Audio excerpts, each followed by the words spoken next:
Sir back pain గురించి మీరు ఈ మధ్య అంటే ఒకప్పట్లో ఏంటంటే సార్ దీన్ని ఎవరో ఏజ్డ్ వాళ్ళు ఇలానే. కానీ ఇప్పుడు ఏ డాక్టర్‌నైనా మాకు ఈ మధ్య కొంచెం టీనేజర్లు కూడా వచ్చి అడుగుతున్నారమ్మా అని అంటూ ఉంటున్నారు. సో దీనికి మన ఆయుర్వేదిక్‌లో తగ్గించుకోవటానికి అవకాశం ఉందంటారా? అవకాశం కాదండి, డెఫినెట్గా తగ్గుతుంది. డెఫినెట్గా ఎందుకంటే ఈ రోజుల్లో మీరు అన్నది కరెక్ట్ అండి.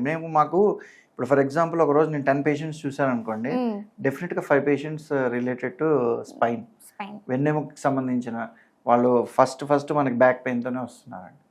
ఒకటి.